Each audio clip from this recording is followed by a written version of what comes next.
This is the Morning Drive Podcast from Double T 97.3, presented by Cantex Roofing and Construction. I'm Mike Hebert, owner of Cantex Roofing and Construction. Every day is game day, and we'll get it right when it comes to your roofing, construction, windows, and mirrors. Call Cantex Roofing and Construction today. Together, we are one serving you. Time for the boom, boom, boom. Here's Jamie. Texas Tech football team had 24 players named to the Shrine Bowl 1000 on Monday. That's a nation-leading number among college football teams. Shrine Bowl 1000 is an annual watch list compiled by the East-West Shrine Bowl organization that highlights the top 1,000 eligible college football players across 4 NCAA divisions who are considered prospects for the upcoming Shrine Bowl All-Star Game and the corresponding NFL draft class. I'm not going to go over the names, but there are a lot of them. 24 of them. That's pretty cool. A lot that you would expect. So congratulations to those 24, and congratulations to the Red Raider football team. Kind of shows you on paper what you have as far as the talent level goes. If you get half those guys to go to the Shrine Bowl, you probably had a really good season. Mm-hmm. Would be my guess. We'll have Ranger baseball on the air for you tonight. They'll try to bounce back from last night's defeat. They fell to the Los Angeles Angels last night 6-4. Same two teams again tonight. Our coverage begins at 8 with balls and strikes to follow at about 8:40 this evening. The Rangers are 56 and 51. They'll employ Patrick Corbin on the hill tonight. Patrick is 6 and 7, but a .378 earned run average. So he's been good, just hasn't gotten great run support. But you probably could say that about a lot of the Ranger starters. True. Texas Tech senior quarterback Baron Morton has been named to the 2025 Maxwell Award watch list. The annual award presented by the Maxwell Football Club is giving to the most outstanding player in college football history. Barron enters his final season as a Red Raider, already ranked 6th in the Texas Tech record books in career completions, 7th for career touchdown passes, 9th for career pass attempts, 10th for career passing yards. He also moved into 9th place for career touchdowns, responsible for 56 at Texas Tech, as well as yards on total offense. Houston Astros try to bounce back from their 2-1 setback to the Washington Nationals at home last night. Man, a great pitching performance by Framber Valdez as he went 6 innings and struck out 12. But the Astros lost 2-1. And so those two teams will play again tonight. We'll have it for you at 6:40 on 100.7 The Score. Balls and strikes at about 7:10 tonight. Jason Alexander will go for the Astros tonight. Not the Seinfeld actor, the pitcher. Okay, good. Good to know. He doesn't seem like he would have a very good fastball. No. But they would tee off on him. Probably so.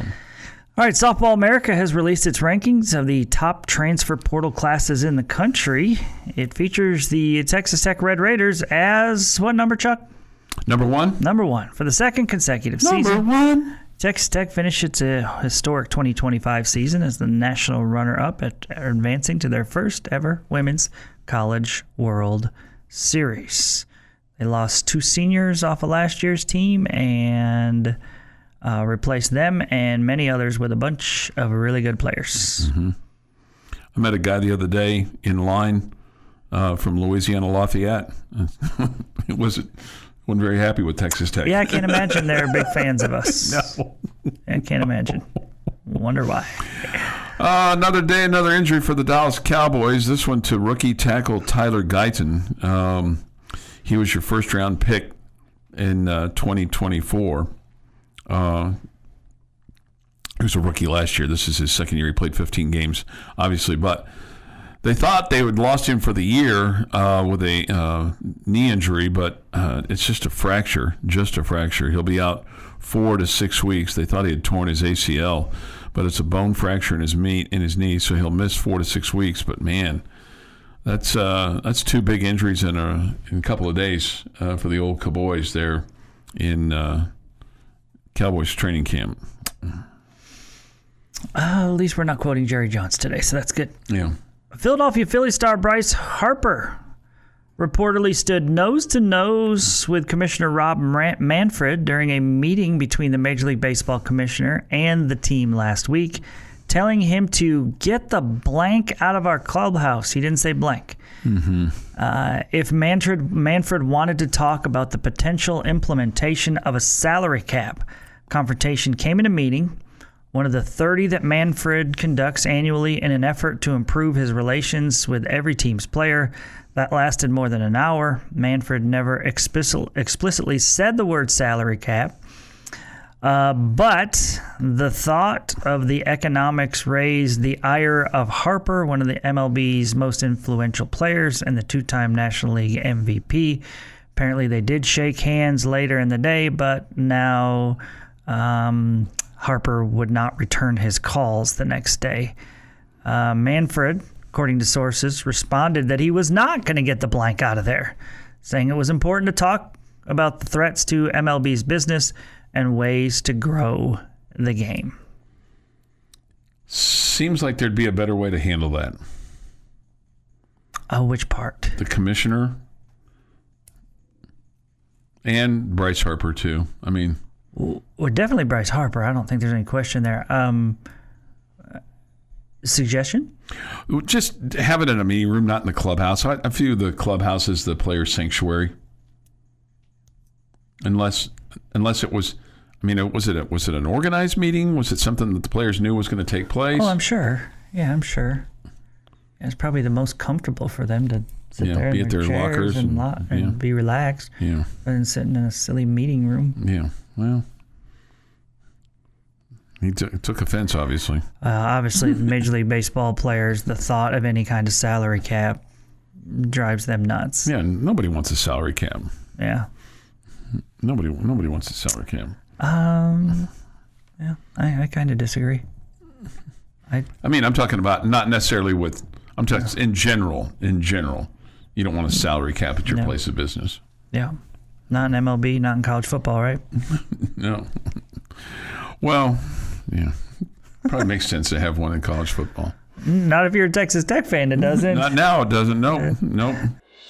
Your daily dose of sports and fun. This is the Morning Drive Podcast from Double T 97.3, presented by Cantex Roofing and Construction. Time for this day in sports history. Today is the final Tuesday in July, Jamie. Last one. Did you know that, Brennan? Today's the final Tuesday in July.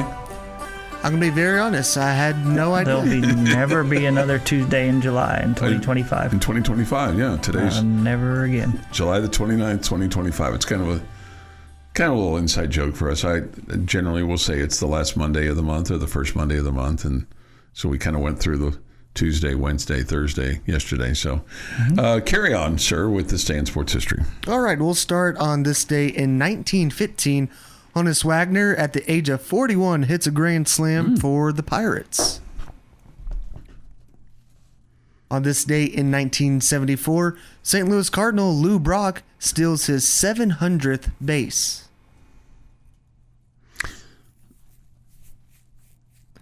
On this day in 1989, the Chicago White Sox trade Harold Baines to the Texas Rangers for Scott Fletcher and Sammy Sosa. Sammy Sosa didn't really work out well for the Rangers. Harold Baines was at the end of his career. That was what, 89? Yeah, so the Rangers were trying to make a run, trying to get a bat, trying to pick up some offense. Baines was a really good DH in his career. Can't even tell you what he did for the Rangers. I just know he gave up on a prospect that went on to be pretty good. A bit of a cheater, but pretty good. Yeah, right. Just a couple different ways with cork in his bat, and steroids, and all kinds of stuff. And now his face is a different color. If you've seen pictures of him lately, it is weird. What's going on there?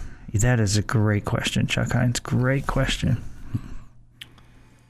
On this day in 1996, Dodgers manager Tommy Lasorda retires with a record of 1,599 wins, 1,439 losses, 4 National League pennants, and 2 World Series championships. All right, today is... Oh, I almost missed one. It's hard for me to read in the morning. I'll skip around and miss the important details. On this day in 1991, former Red Raider Mike Humphreys makes his MLB debut with the Yankees in the 5th inning and goes 0 for 2 with a walk and a run scored in a 10-8 loss to the Athletics. Almost missed a big Red Raider. I mean, one. he's a Red Raider and a Yankee, Brennan. Yes. I couldn't do that to Jamie. That's like 2 strikes, Brennan. You might have a foot out the door here if you weren't so valuable to us. You better be fouling off the next pitch if it's close. Well, right here on the 0-2 count, we had a little bloop single, so we were able to salvage it. Okay, good. Today is National Chicken Wing Day. Okay. I'm big. I'm all in. Me too. Yeah. And then today is also National Lasagna Day. I am all out. That is my least favorite meal. Yeah, it just kind of depends on how it's made. You get the regatta cheese action going on in there. It's making a comeback if it goes in my mouth. Yeah, there's some of that. It just depends on how much cheese and other stuff's in there. I can't remember the last time I had lasagna. It might have been when I was a kid. We just never really made lasagna. In the house. Well, it's funny because Tommy Lasorda retired on this day, and he was famous for eating lasagna almost like every day. And if you saw him at the end, you knew why. That he loved lasagna. Happy birthday to Dak Prescott, who turns 32 today. What do you get him? Man, he's got everything, Jamie.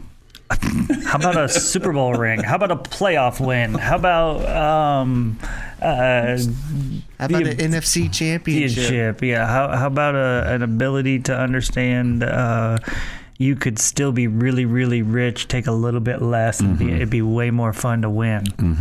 How about some of that? Yeah, some of that. Yeah. And then former Red Raider baseballer Barrett Barnes turns 34 today. Oh, okay. Then finally, on this day in history, the U.S. Congress passes legislation establishing the National Aeronautics and Space Administration, also known as NASA. NASA was created in response to the Soviet Union's launch of its first satellite, Sputnik 1. Sputnik launch caught the Americans by surprise and sparked fears that the Soviets would be able to send missiles with nuclear weapons from Europe to America. The U.S. prided itself on being at the forefront of technology and, embarrassed, immediately began developing a response, signaling the start of the space race. And that is this day in sports history. Somebody says this, I'm with you, Jamie. Chicken wings are great. Well, I said it too. So did Brennan. I'm with Jamie. Yeah. They want to agree with me. They don't want to agree with Brennan. What is your favorite flavor? I'm a one flavor guy. I'm just the buffalo sauce. But I mean, it depends. I really don't like it when it's really, really, really messy. I don't like it when it's just all over your hands and stuff like that. I like it kind of baked in there a little bit. So that's my preference. Yeah, I'm definitely a honey barbecue-ish kind of guy. Yeah. See, I can't do the sweet with the chicken. Which is funny because I like orange chicken, but for chicken wings, I can't. Yeah. I can't do the honey barbecue for some reason. Are you a good cook, Brendan? Now that you're on your own, are you learning how to do more of this? I am living off the college diet for sure. Okay. Even today. Even today, 7 months after getting a college degree. Yeah. Not a great cook. I will cook. I do a jambalaya. I do a hamburger helper. I do spaghetti, chicken Alfredo. I can do a hamburger, that sort of thing. It kind of sounds like a connoisseur chef, doesn't he, Jamie? Yeah. Nothing too fancy. This Chuck eats bone-in wings with a fork like his Snickers. I don't care for Snickers. I don't like Snickers at all. Snickers has nuts in it. And I don't eat bone-in wings with a fork. Okay? But thanks for trying. 6:52 this morning here on the Morning Drive. Thoughts, comments, Yates Flooring Center chat line. Dan in Dallas now says this. Maybe I'm finding out why Chuck is not doing a follow-along with Coach. Yeah. I think if you gave Joey McGuire a list of 75 people and put me on the list, I would be in the number 76 of who he would want to have him follow around. I don't agree with that. I mean, he enjoys conversating with you. Yeah, well, he does. I mean, but I think it's in short bursts. Okay. Short bursts. Not like you guys are getting married. You're just following him around for a day.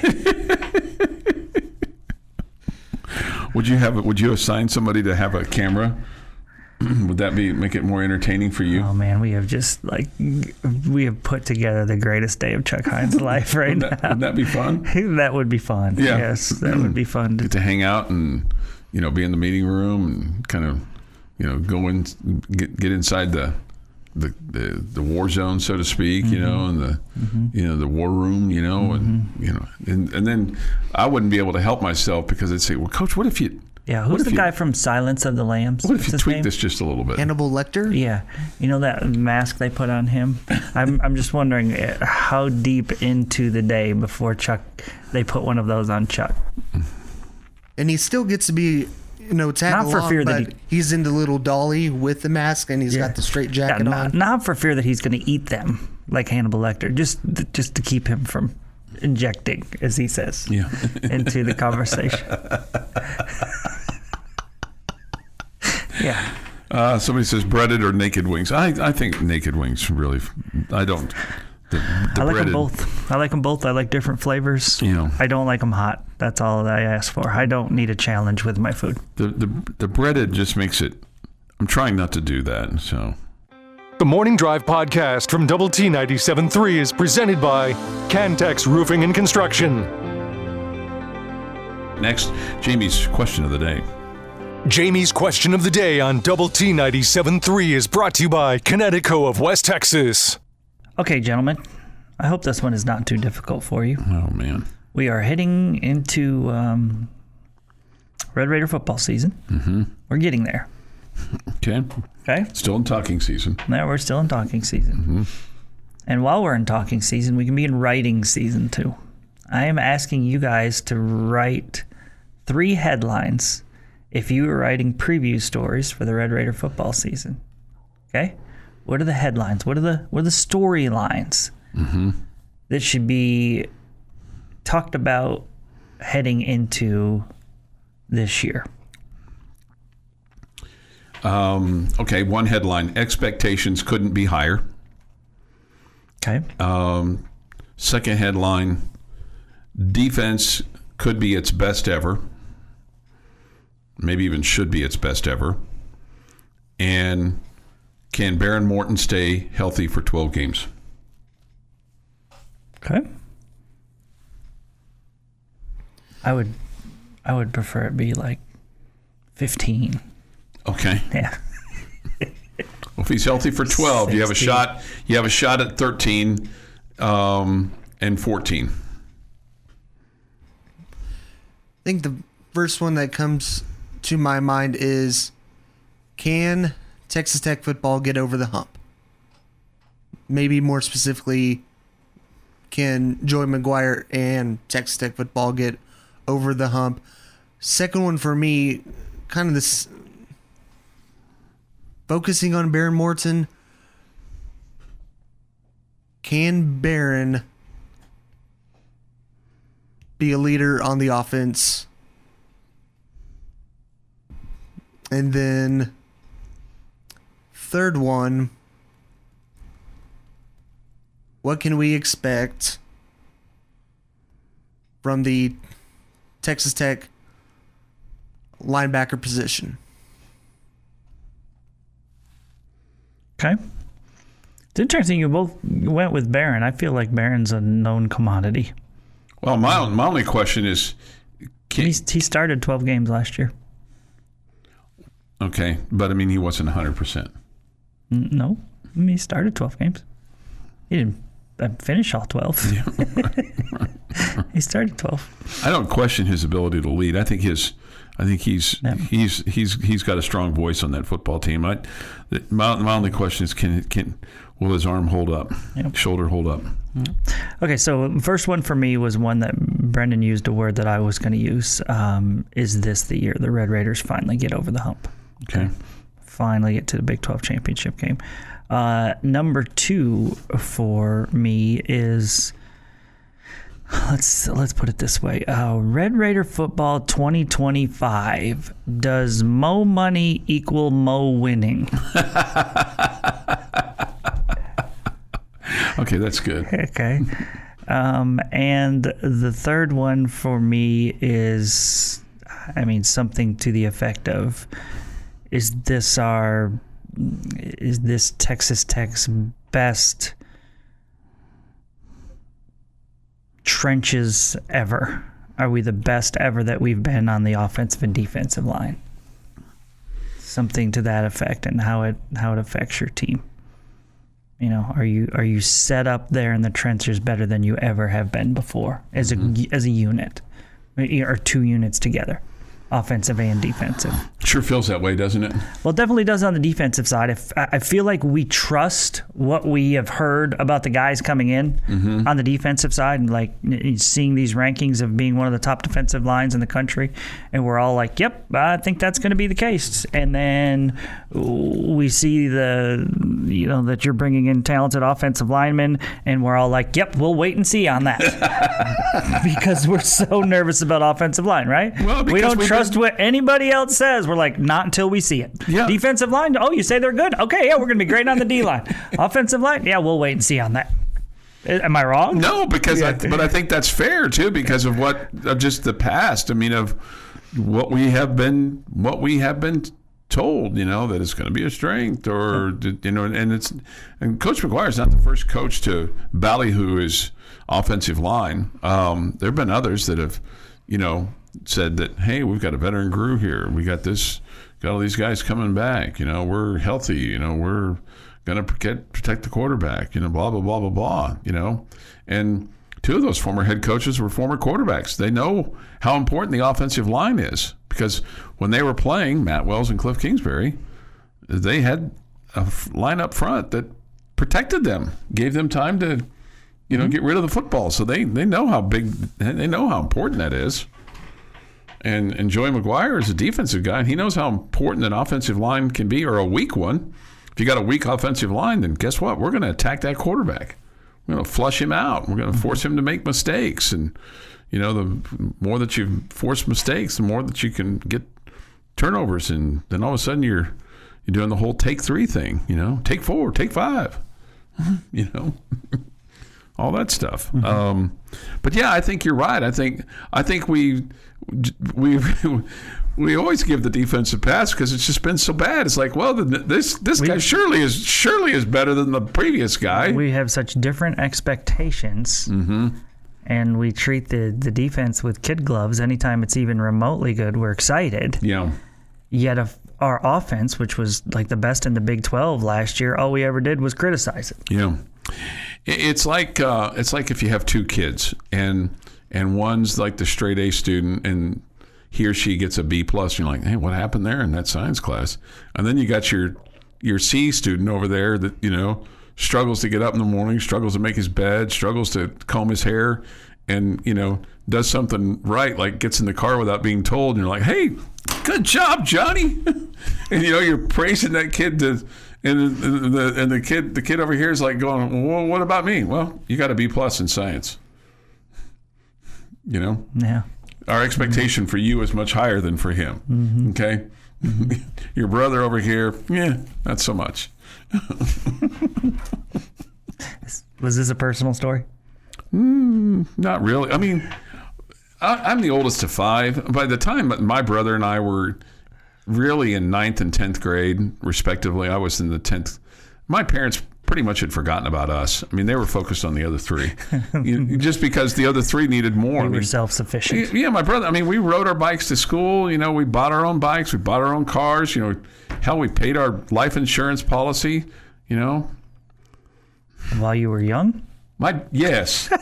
My dad had he was worried you were going to do something to yourself? I don't know. He had his life insurance salesman. I can never forget this. I'm like 10 or 11 years old. Ray Lindbergh smoking cigarettes in my parents' kitchen, and he made my brother and I fill out a life insurance policy, and we had to pay for it. And you were like 16? No, I was like 12, 11. I'll never forget that. This is the Morning Drive Podcast from Double T 97.3, presented by Cantex Roofing and Construction. Good morning with Jamie Lent and Brendan Reichers in for Jeff this morning. I'm Chuck Heinz. Yates Morning Center chat line is open. Go to doublet973.com for that of the mobile app, which is presented by Happy State Bank. Washed Up Guy says this: I turned 74 in a few weeks. I can't wait to get to complain about things. But I washed up. Be happy as long as you can, man. Right? Yeah. Choose joy, right? I truly think when I'm 74, I'm going to be more chill. You do? Yeah. Okay. Yeah. Do you think you'll... I'm not going to have the stresses of daily life, right? No.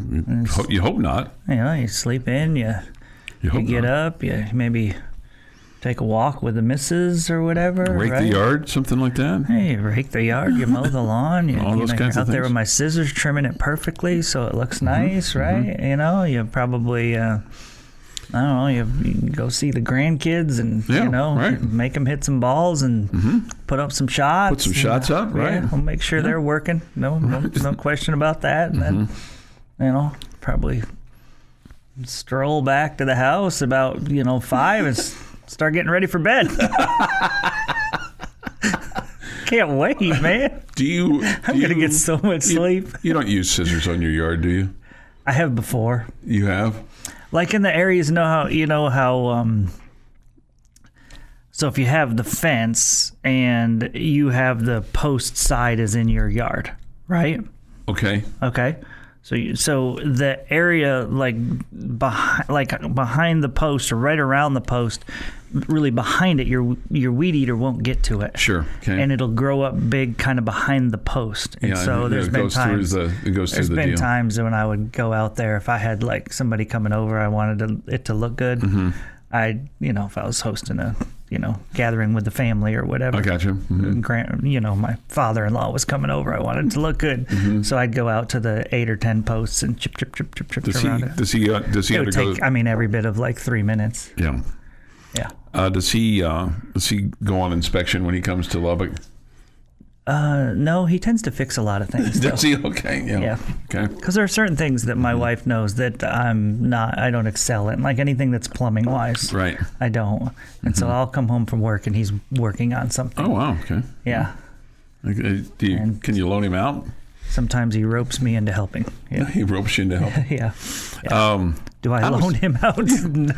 Probably not. It's funny you bring up the scissors thing because I mowed and edged on Sunday, and I got in my car this morning and I saw this one blade of grass that was like, man, that's irritating. And I almost got out of my car and just plucked it out, but I thought that seems a little ridiculous.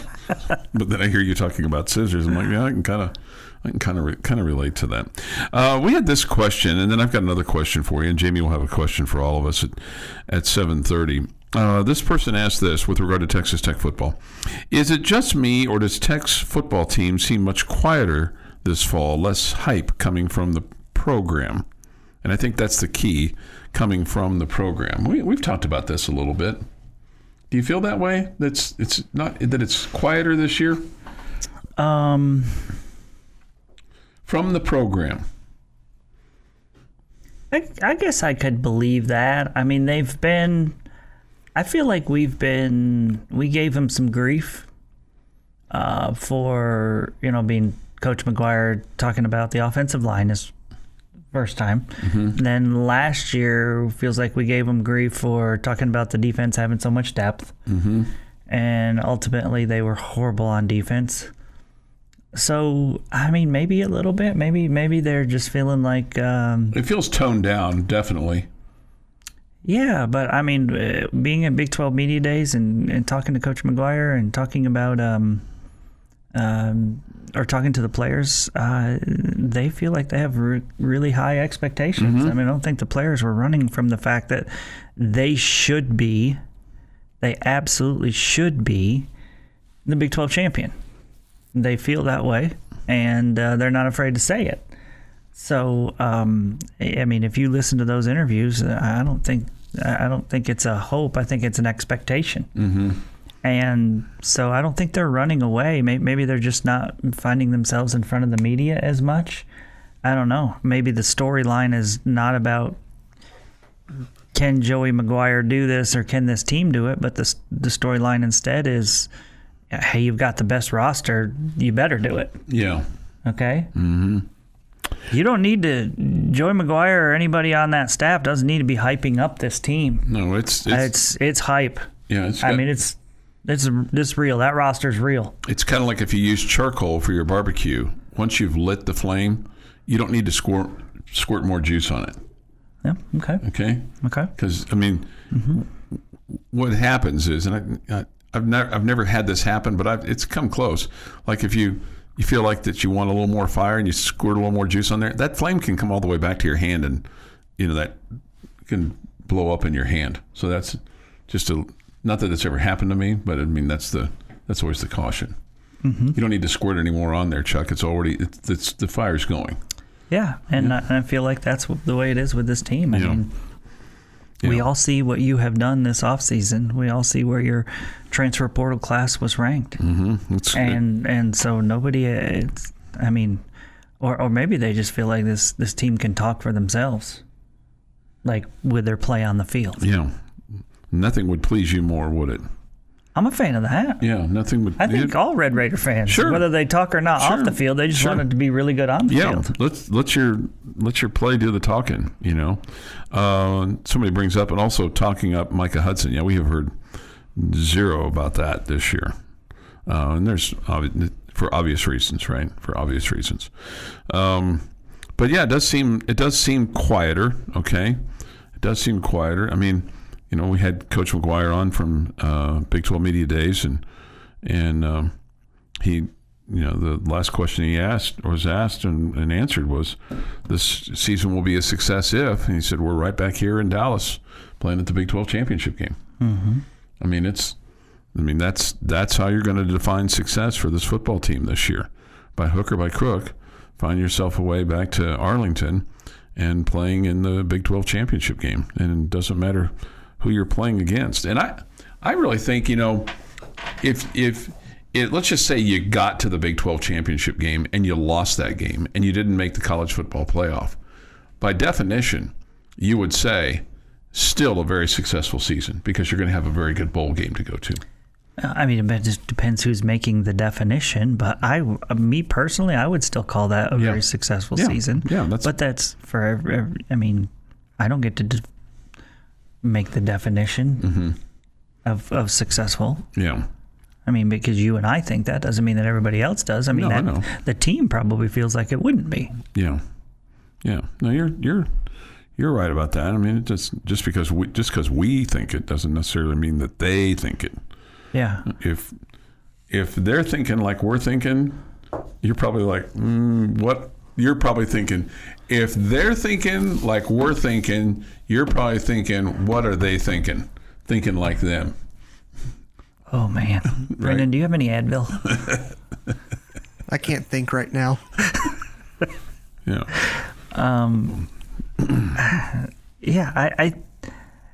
I guess we have to see it play out or whatever, but when you see the roster is ranked as, top 10, whatever it was, 6, 7 in the country, and you look at what the Big 12 is, and we think there are good teams there, but we don't think there are any dominant teams. Mm-hmm. Man, if you're not in the Big 12 championship game, it does feel like it's major disappointment.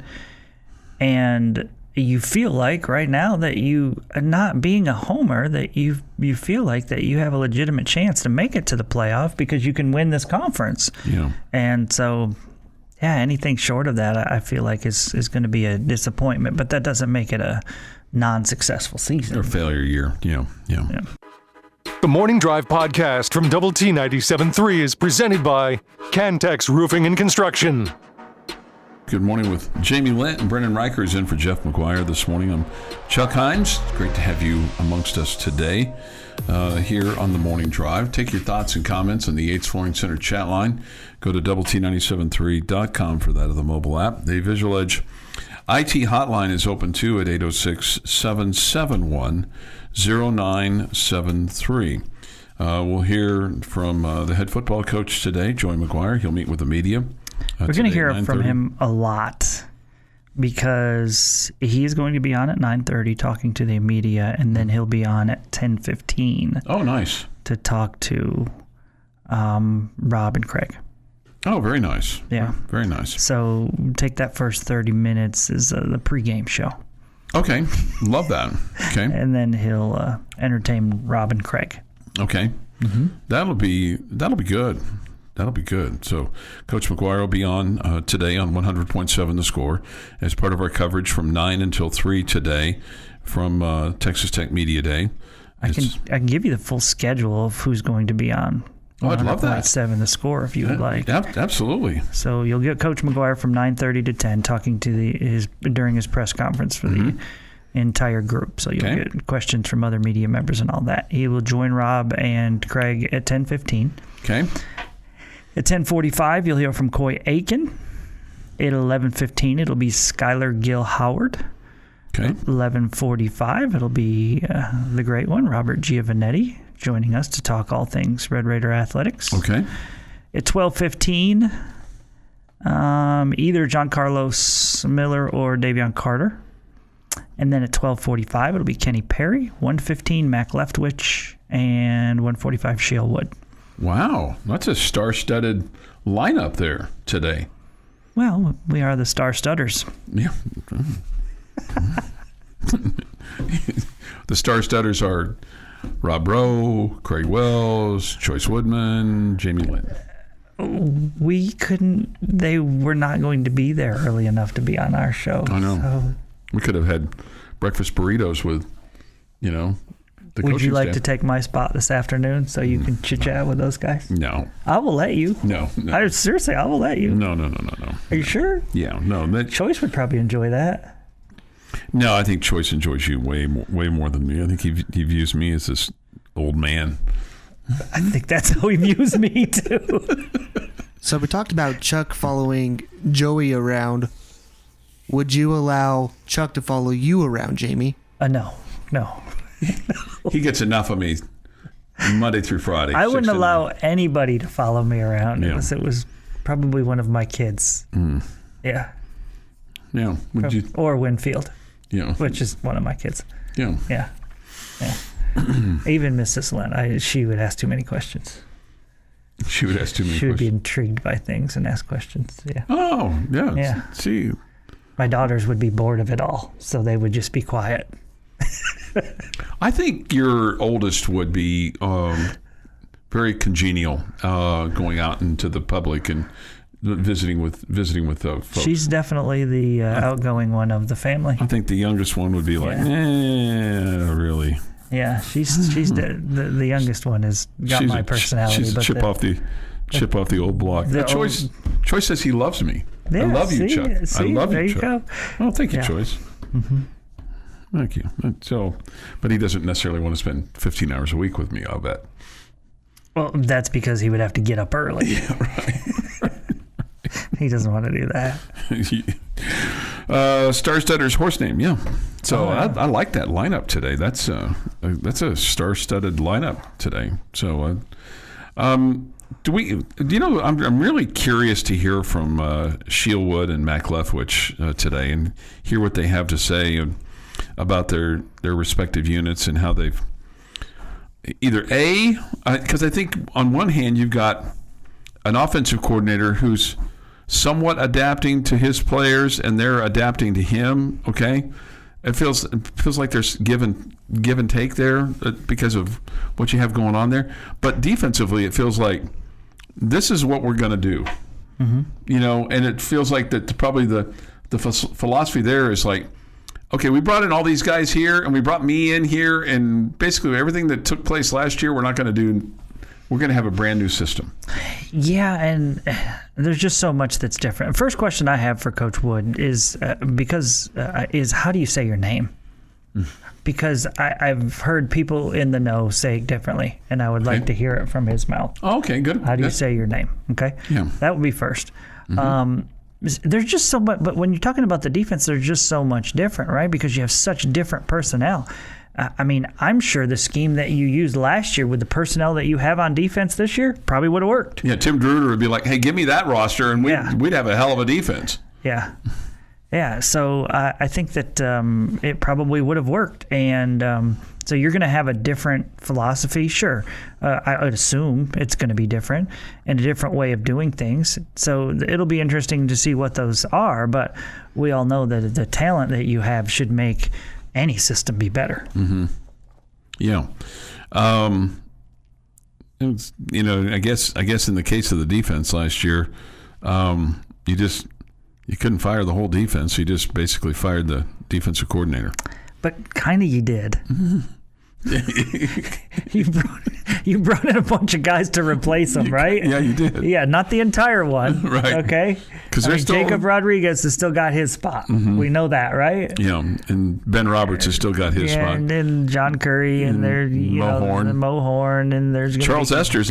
Esters. Okay, right. But no question. So you got 5 or 6 of them that you're still expecting to be big factors for you, right? But you brought in a bunch of guys through the transfer portal to play in front of a lot of those guys. Sure. Not those guys, but play in front of other guys. Other guys, right. So you kind of did fire a lot of the defense. Especially up front. Yeah, or at least demoted them. Yeah. And I'm sure you can always say this about a lot of different players, but, defensively, you wonder what if Charles Esters had been healthy from the very beginning. Definitely. How much of a factor would that have made, in terms of having him, from game one and having him be healthy? Because I think they had, and I think they still do, obviously have big expectations for him. And I would think for Esters, having a guy like David Bailey, and for Bailey having a guy like Charles Esters, that's going to keep those guys fresh. You think so? And I think that's the big thing too for that defensive line. Don't forget about Romello Height. I think that's a guy who led the ACC in sacks last year. One of the top pass rushers available at the time. He was the top pass rusher available in the transfer portal when you snagged him, and then David Bailey became available later, and he was even higher rated, and then you snagged him too. So feel free to do it here too, right? Yeah, all of the above. Yeah. You've been listening to the Morning Drive podcast from Double T 97.3. For more from Lubbock Sports Station, go to doublet973.com.